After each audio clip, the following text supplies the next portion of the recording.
Discovered my boyfriend secretly crying over his ex's engagement pictures. He refuses therapy, leaving me considering contacting her for insight. I, 22F, met my boyfriend, 24 male, 3 years ago, through some mutual friends. He was pretty guarded, and I was the one that pursued him. We were long distance. I was living in Oregon, he was living in Washington, until I moved in with him last year. My boyfriend has only had one other relationship and a hookup before me. He stopped talking to the hookup a long time ago because she was crazy, but he kept in touch with his ex until she cut contact with him around 2 years ago. They dated when he was 15 and it lasted for around 2 years, and then she dumped him because he had no self-respect. Apparently she's the reason why my boyfriend is so guarded now. I'll admit that I was really jealous of her and was glad when she cut contact with him, because she's beautiful and my boyfriend talked about her as if she had all of life's answers. This past January I woke up in the middle of the night and I heard my boyfriend crying quietly. I could tell that he was looking at his phone, and I wasn't sure whether or not to say anything since I wasn't sure if he just wanted a private moment or not. After a while he got up to go to the bathroom, so I took a peek at his phone. He was on Facebook, looking at his ex's profile. She had gotten engaged and there were pictures of the ring and everything. It's been 2 months now, and my boyfriend has been breaking down out of nowhere. I keep asking him to talk to me about it, but he won't. I told him to talk to a therapist, and he got really insulted and said that he doesn't believe in therapy. I'm unsure of what to do, since this happens at least twice a week. I love him, but he's always seemed a bit distant to me and obviously this woman is the reason why. Should I contact her and ask her if she has any insight? I'm starting to think that she must have said something to upset him like this, because he didn't seem that bothered when his ex was dating other people.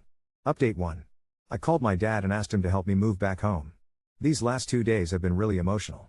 My boyfriend was gone all day yesterday. He was gone when I woke up. That's fine. I assumed he went to work early, but he still wasn't home when I went to bed. I texted him once when I woke up to say good morning, and twice at night, one asking if he was coming home for dinner, and another asking if he was alright. I also tried calling his cell, but he didn't pick up. I thought that I deserved some answers, so I decided to snoop something that I've done once before, when I was feeling insecure about his relationship with his ex. Well, on his laptop hidden in a bunch of subfolders was an MS document with his ex's name. I read it, and I'm assuming that he just saved the last conversation that he had with her, right before she cut contact with him. It started out normally, but then he asked how her relationship with her, now fiancé, boyfriend was going. She said that it was good, and that she was happy. And then it got weird, because he said something like, "Really? Are you sure?" She said yes and said that was a weird question, and he said, "I don't know, I don't believe that you're that happy." I don't remember everything exactly because my head was spinning, but he basically told her that her fiancé, then boyfriend, will never treat her as well as he did, and that they've known each other X number of years and managed to stay friends after their breakup, that they've helped each other grow as people and that she should really give him another chance. He said that he's waited for her all these years and that he loves her and always believed they'd wind up together. This was all while he was with me. She called him an asshole and told him that he had a lot of balls to say all that to her when she told him a long time ago that they're only ever going to be friends, and that he's an even bigger asshole for doing this while they were both in relationships. She told him to go to hell and to break up with me for my sake, because I deserve better. My boyfriend woke me up this morning by calling my cell, and telling me to come to the kitchen. He said that he made breakfast. So I go to the kitchen getting ready for a fight. He and I never fight, but I am so goddamned hurt, and he made what honestly looked like an amazing breakfast. With a ring box in the middle of the table. He told me to open it. I did. He said something like, "These last 3 years with me has been an adventure and he hopes to keep making new adventures with me." I guess around this time I snap out of whatever haze I've been in and I exploded. I demanded to know where he was all day yesterday, why he wouldn't contact me, why he's been crying over his ex for the last 3 months, everything. He got mad at me for being mad. He told me that I should be happy because he was proposing, and wasn't that what I wanted? I asked him why, when it's so obvious that he'd rather be with his ex. He told me that she's obviously moved on, so it's time for him to move on too. I've never been so angry in my life. I've been so incredibly patient with this man and done my best to be understanding of his situation. I've literally given him all that I had, but I'm not going to get married to him just to be his consolation prize. It's so ironic because had he proposed 4+ months earlier, I would have been ecstatic. Now it just broke our relationship. So yeah. I called my dad, crying, and he's on his way to help me move back in with him and my mom. That's it. I'm a wreck, but I think it's just because everything wrong and twisted in this relationship is hitting me and it took so long for me to understand. And my ex is just sitting on the couch with his laptop. Update 2. My ex went more or less crazy after I moved back home. I blocked him from essentially everything, changed all of my passwords and deactivated my Facebook, so he had no way of reaching me aside from literally driving to my parents' house to see me. Apparently he started sending messages to my friends, some of them are mutual friends, asking to use their Skype accounts to talk to me. He told them that I stole some things from him when I moved out, and he wanted them back. I got a few phone calls from my friends asking me about this. They told me that they knew that I didn't steal anything from him because that's not like me at all, but they wanted to know why he was so desperate to contact me. I wasn't ready to tell the whole story honestly. I didn't think anyone would believe me, so I told them that I didn't know what was going on, but asked them to not give them their Skype accounts by any means. A few days after that, the phone calls started. All from a few different numbers that I didn't recognize. I didn't pick any of them up, but one day I'd have about 20 missed calls from one number, then another 20 plus from a different number. I had to set my phone to only allow calls from specific numbers, otherwise it would go straight to my voicemail. Even if he couldn't reach me, he succeeded in making me feel pretty isolated. After the 5th day of the phone calls, I broke down and told my mom everything that happened. She didn't say much, she mostly let me talk. Afterwards she told me that I made the right decision, but that there's absolutely no reason why I should be going through this alone. She said that she didn't want to push me to tell her what happened until I was ready, but that the best thing that I could be doing right now is spending time with people that love and support me.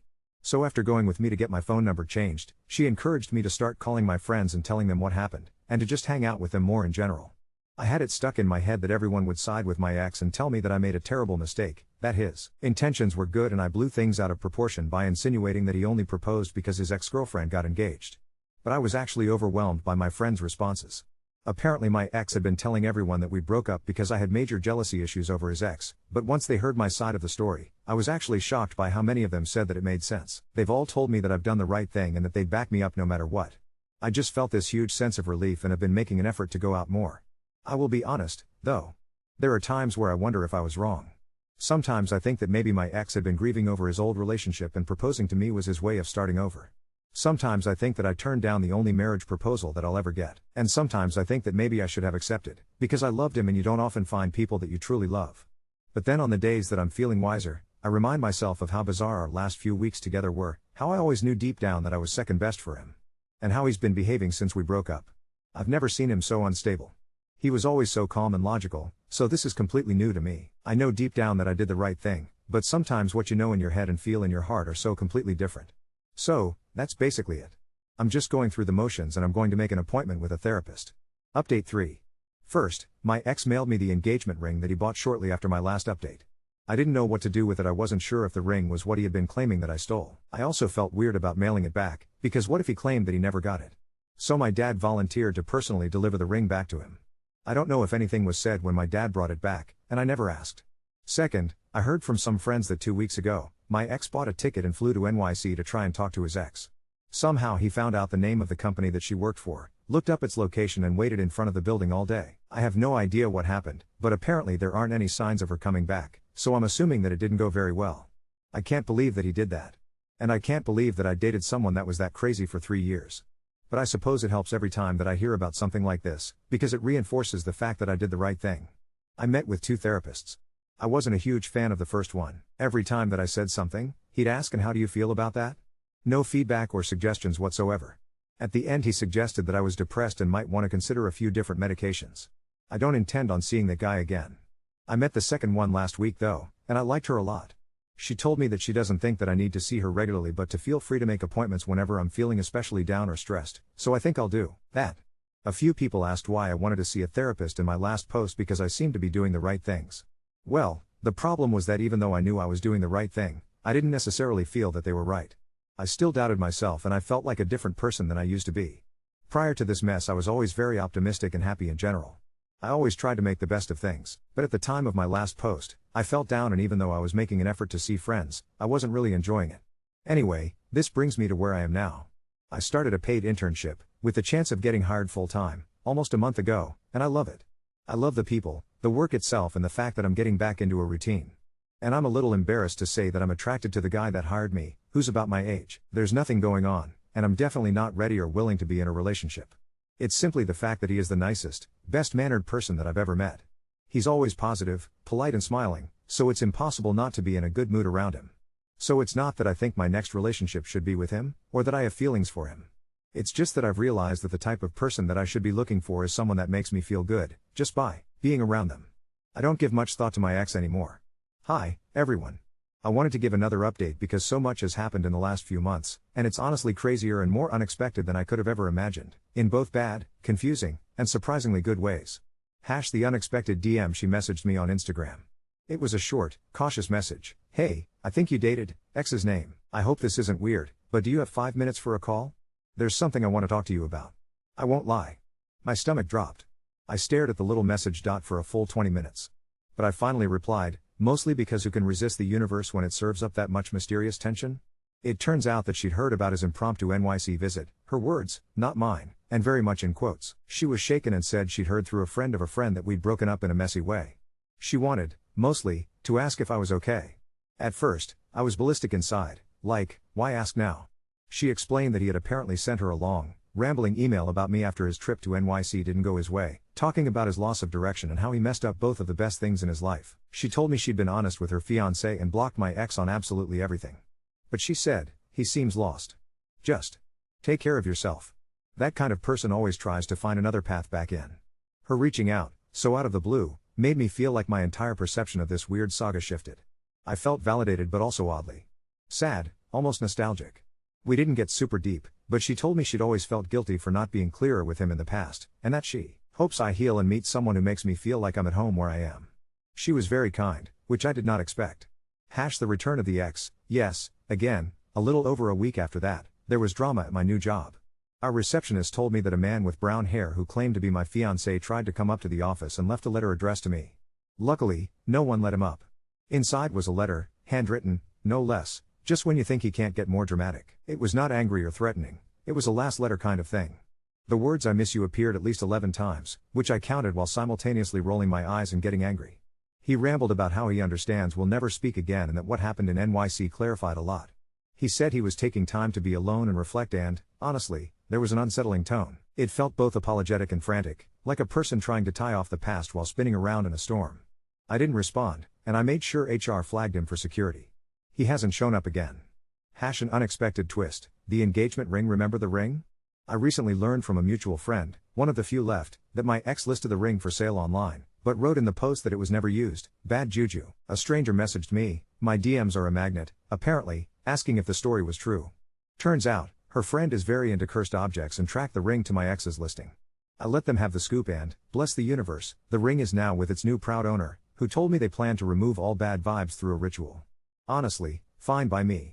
The internship guy, wholesome edition. Now, for the twist I didn't expect, the guy at work I mentioned in my last update, let's call him Daniel. We became actual, real friends. It started as lunch break venting, became mutual post-work hikes, my area is gorgeous in the spring, then migrated into weekend group hangouts. I feel like I'm regaining the part of myself that got lost, the part that wants to try new things, not out of desperation, but because joy is actually an option. I'm not saying it's romantic because it's definitely not, at least, not yet. It's just honest. Effortless. For the first time in years, my happiness doesn't feel entangled with someone else's needs or pain. I have no idea what the future holds there, but it feels like the right direction, whatever it is. Therapy, real healing, realizations. My new therapist is blunt. After I told her everything, she told me, you fell victim to someone else's cycle and confusion. Your job isn't to fix him, but to heal yourself so you don't return to cycles like that in the future. The flashbacks, doubt and guilt are mostly gone. Now it's a weird sense of relief. The story isn't a perfect arc, but it's mine. And apparently, other people, like ex's ex, have also come out the other side, which makes me feel like all this mess is survivable, even normal. In conclusion, the real new adventure a month ago, I'd have called this a disaster. But this week, I bought a tiny flight of the moment ticket to San Diego with 2 coworkers. It'll be a new city, new food, new everything. I don't know what will happen, and that's okay. If you're out there, panicking because you feel lost after being with someone who is emotionally unavailable or still obsessed with an ex, know that life after is possible, even if it involves DMs from strangers about jewelry curses, or a job you took mostly to get out of the house. I don't think I'll ever forget how intense and destabilizing this breakup was, but I finally don't regret leaving. And if life ever comes calling with a crazy Instagram DM, maybe answer. Sometimes the universe closes doors and opens absolutely bonkers windows. Update 4. So, I thought maybe things would finally just settle down and I could go back to being a low-key post-breakup cliché, eating Trader Joe's dark chocolate in bed, binge-watching British baking shows, and devoting irresponsible sums to oversized houseplants. Turns out the universe took that as a challenge. The life comes full circle. Brunch. First bombshell. My friend May, mutual friend with the ex, but definitely on my side, invited me to what she called a trauma debrief brunch last month, along with 2 other people I didn't know. I'm always up for a croissant, so I went. And this brunch? Well, it was almost like a weird little survivors group. One girl, Amy, revealed after some mimosas that she actually dated my ex way back in high school, before his notorious ex. She said, with a tired laugh, that seeing me in person was surreal because your Snapchat food stories got me through my own breakup with him. Bless you, Amy, if you're reading, the other surprise guest? A guy named Ben who once lived in my ex's old neighborhood, and said he cut off their friendship after my ex tried to recruit him to keep an eye on his ex's then boyfriend at college parties. What? We bonded hard over how exhausting it is to escape an emotionally vortex-y person. So many of our stories overlapped, same emotional yo-yoing, same sulky grand gestures, and we ended up making a group no-contact club chat. It was cathartic, and weirdly hilarious, to piece together the epic saga from everyone's scattered perspectives. If you ever have the chance to meet your ex's ex-exes anonymous, I highly recommend. It cured my last trace of lingering self-blame. The ex, his family. And LinkedIn? The next twist hit about 2 weeks after brunch. I was updating my LinkedIn, thanks, new therapist, for the small wins homework. Not 2 hours later, I got a friend request from my ex's sister. She's always been distant, so this was alarming. 2 days later, she messaged me, "Hey, hope you don't mind me reaching out. X says he's doing okay, but my parents are really worried. I know he's been reaching out to people from the past. Sorry if it's been stressful for you. I'm just trying to help him get his stuff together." There was zero expectation in her tone, just resigned exhaustion, and almost care, like she, too, finally realized the cycle. I replied, "No hard feelings, but I can't do anything for him, and she deserves her own boundaries too." She thanked me, and I immediately blocked my ex and his family everywhere, just in case he was using her to get to me. Maybe this was paranoid, but honestly, after all that's happened, you can never be too cautious. That cursed ring, Redux literally never thought this sentence would leave my mouth, but the new owner of my ex engagement ring sent me an update, because of course she did, who wouldn't? I did the smudging. Wildest thing, my cat dragged the ring under the fridge, and after we finally got it out, I met someone at a party and we've been together 4 weeks. Tell your ex that the curse is definitely broken. I haven't, but hey, I'm happy for cats and happy endings. Actual good changes, promotion, almost, and dating vibes work update. They offered me a chance at a full-time position. The old me would probably have called my ex and babbled about it for an hour, because of course a new job was always something he wanted to fix for me. The current me did a happy solo dance in my kitchen, told my mom and May, and the group chat of ex-exes. They went wild, and then Daniel offered to take me out for ice cream to celebrate. Daniel, still sweet, no pressure, and very much good for my soul. I still won't risk diving into anything romantic too quick. Therapy's been my weekly lifeline and I can see my patterns now. But I realized, walking with him through the park after work, that I didn't feel nervous, or less than, or on shaky ground for the first time in forever. He even laughed gently when I offhandedly said, "My trauma voice in my head says you're clearly a serial killer, but my real self thinks you might just be a really decent guy." He just said, "Give your brain a gold star for caution. And maybe a little ice cream for bravery." Ugh. Why do they get to exist only after we collectively go through hell first? The exorcism of X Energy road trip. Here's a fun one. On a whim, May and Ben, the other no contact club folks, and I planned a weekend trip to the coast. Ocean air, bad karaoke, collecting ugly seashells, and playing a 3-hour game of who has the worst breakup story. I came second to Ben, who was once serenaded at 2 a.m. by an ex's bagpipe band. No context. None given. None needed. At sunset, I burned a silly, angry poem I wrote months ago on the beach. I half expected to feel dumb, but instead I felt so much lighter, like tossing away the last bits of ash left from that oppressive old life. Final chapter? Not yet, but am I over everything? Not totally. Still working on feeling okay with trust, still deleting his number whenever I run across it scribbled on an old post-it. But here's what's true now, I see my own story differently. Not as someone who lost something, but as someone who survived something bad and built something much better. I've made new, unexpectedly close friends through absolutely wild circumstances. I've learned that if someone feels like a locked door, it's not my job to break through. I can just walk away, and sometimes, walk toward people who open windows. Seriously, if you're reading this and living through your own messy, confusing, was I the crazy one? Break up, please stick it out. Real life isn't a romance movie, there's no neat resolution, but there is hilarious group therapy, unexpected friendships, weirdly cursed jewelry, and a million tiny good things you didn't even realize you were missing. And if your ex ever tries to show up at your office, just tell security ahead of time. And maybe invest in a big, bitey cat. Update 5. Number 1. The accidental reunion at the farmer's market. It had been almost 4 months since the exorcism road trip, and I was finally living like a person with a normal sleep schedule, flourishing pothos plants, and a work badge that actually had my name spelled right. So obviously, I ran into my ex, not in a dramatic, cinematic, rain-soaked, violin soundtrack way, more like, I was in line for kettle corn, asking May if she thought tomatoes with cat faces were cursed, when he walked up behind me. I did not think, I did not process. I dropped my sunglasses and said the most unhinged thing possible, which was, "Oh, hell, is this a flash mob for my anxiety?" R.I.P., me. He kind of half laughed and said hi in that voice people use when pretending they've seen you, like, on TV, and not in disastrous 3D. May, the absolute MVP, slid between us like a Secret Service agent. He looked tired? Not bad, just sort of flattened, like leftover soda. After the world's frostiest small talk, "Glad to hear you're alive," he politely said, "I've been working on myself. Thanks for everything. I hope you're really happy." And that was it. Maybe the most normal, boring ending in the history of our melodrama. Reader, that's when I realized I wasn't nervous. I wasn't even shaking. May gave him what she later termed the librarian stare of doom. We walked away, and my heart rate didn't even hit elevator adjacent levels. Progress, baby. I did, however, buy the evil tomato. No regrets yet. Number 2. The No Contact Club lives. Since the brunch of the exes, our No Contact group chat has exploded into an actual thing, a monthly potluck event that rotates between our apartments. We call ourselves the Ghosted and Roasted Society because we can all cook and make bad breakup puns. Amy brought her new date this time. He was delighted to hear all our horror stories and tried to one-up Ben's bagpipe ballad by sharing his own 911-worthy prom night. May, now unionized as official mom friend, instituted a ban on talking about any exes for the first hour, so we actually talk about hobbies and win ugly thrift shop mugs in party games. This circle honestly saved me. For the first time, my friendships feel as emotionally rich as any relationship I've ever had. Number 3. Daniel upgrades to Honest Maybe Daniel, aka wholesome coworker guy. Well, we actually did have the talk. After 6 months of just being really good friends, one very damp Saturday hike turned into real conversation. He asked if I've ever thought about us as more than adventure buddies. My brain threw a DEFCON 1 panic, but I didn't run.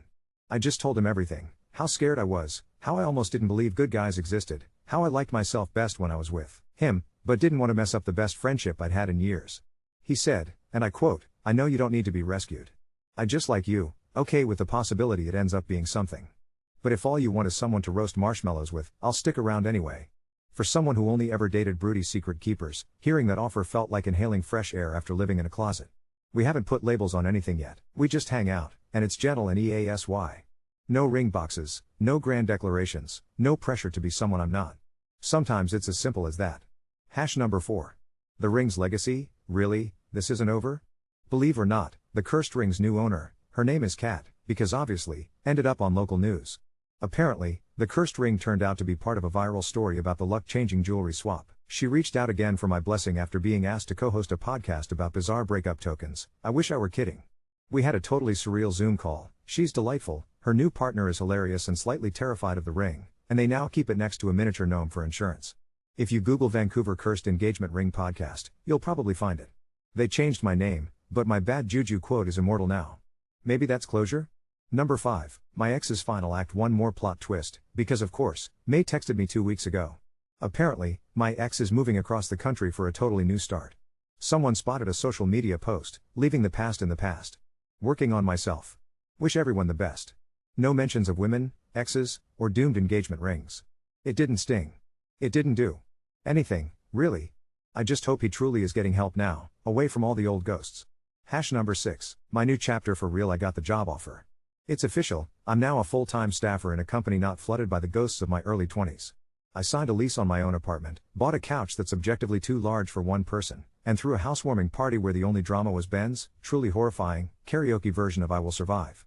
Daniel helped me hang curtain rods and didn't take over the task like an HGTV show host. My houseplants are thriving, and so, it turns out, am I. I still go to therapy every once in a while. I still feel weird at the idea of forever. But I also feel possible. Like my future isn't something that will happen to me, but something I get to build, maybe slowly, but definitely on my terms. TLDR, the story and summary gifs, ran into X, felt nothing but pity and mild secondhand embarrassment. Group of exes plus mutual trauma equals strong, funny, supportive chosen family. Daniel, possibly my next adventure, or just my favorite person to roast marshmallows with. Cursed ring is now a viral legend. X moved far away, closure at last. New apartment, new job, new self. So if you're stuck in breakup limbo, here's my message: survive the chaos, collect your own survivors club, keep your heart open to new kinds of love, from friends, from yourself, maybe even someone new, and for the love of all things good, never keep a cursed engagement ring in a cardboard box under your bed.